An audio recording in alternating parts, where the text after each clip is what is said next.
یہ ایک دفعہ اتنا فاقہ آیا کہ حضرت علی جیسی ہستی نے بھی کہا جاؤ، تو آپ تشریف لائیں اور دروازے پہ دستک دی تو اتنا پیار تھا۔ جب حضرت فاطمہ گھر میں داخل ہوتی، اللہ نے ہمیں اولاد کے ساتھ کیا سلوک کرنا ہے اللہ نے ہمیں اپنے نبی سے یہ بھی سکھایا۔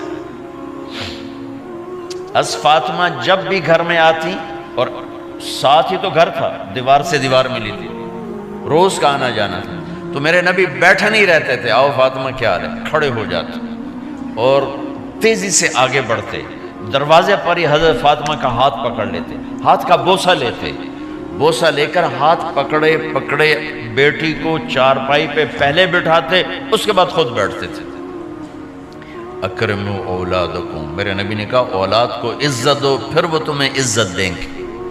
ہمارے ماحول میں اکثر ماں باپ نے اولاد پہ ڈنڈا ہی اٹھایا ہوتا ہے، پھر ان میں بغاوت پیدا ہو جاتی، پھر کہتے ہیں اولاد نافرمان ہے۔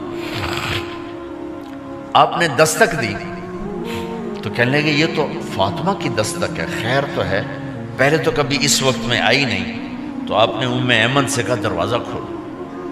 ام ایمن نے دروازہ کھولا تو آپ نے استقبال کیا، بٹھایا، پوچھا بیٹی کیا ہوا، اس وقت میں کیسے آئیں؟ کہا یا رسول اللہ بہت فقر ہے، بہت بھوک ہے، آپ کے پاس سنا کچھ مال آیا ہے، کچھ ہمیں بھی دے دیا جائے۔ اتنی صابر بیٹی زندگی میں ایک دفعہ بھوک کی شکایت لے کر آئیں، اور آگے باپ نے پھر پیپر لے لیا، پھر امتحان میں ڈال دیا۔ آپ نے کہا بیٹی میرے پاس 5 بکریاں کھڑی ہیں، دے دوں یا 5 دعائیں سکھا دوں؟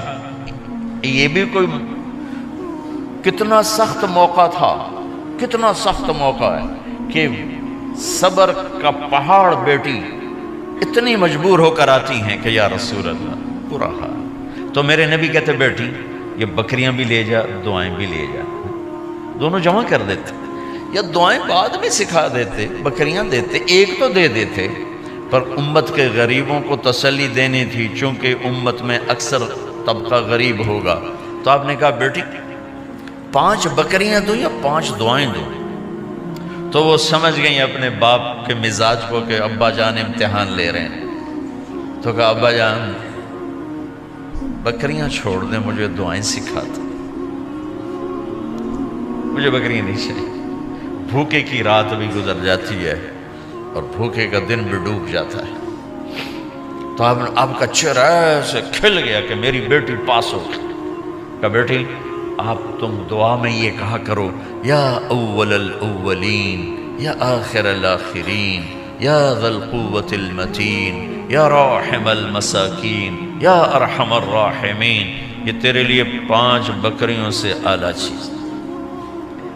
اب گھر واپس گئیں خالی ہاتھ۔ حضرت علی نے فرمایا تو کچھ بھی نہیں لائی؟ کہا نہیں لائی ہوں، بہت کچھ لائی ہوں۔ کہا کیا؟ کہا میں دنیا لینے گئی تھی، آخرت لے کے آ گئی۔ ذہبت للدنیا وجئت بالآخرہ۔ تو حضرت علی نے فرمایا تیرا آج کا دن سب سے اعلیٰ دن، خیر ایامک ھذا۔ داماد کا امتحان لے لیا، حضرت علی کو بلا لیا، علی 5000 بکریاں دوں کہ 5 دعائیں دوں؟ اس وہاں تو 5 بکریاں، اب 5000 کر دیں۔ علی 5000 بکریاں لیتے ہو یا 5 دعائیں لیتے ہو؟ تو بھی سمجھ گئے کہ آج میرا محبوب مجھ سے امتحان لے رہا ہے کہ علی کتنا کو مضبوط ہے اپنے ایمان میں۔ اور فاقے میں نے بتا دی کیا گزر رہے ہیں۔ آدمی اپنی بھوک سہ لیتا ہے، اولاد کا رونا برداشت نہیں ہوتا ہے۔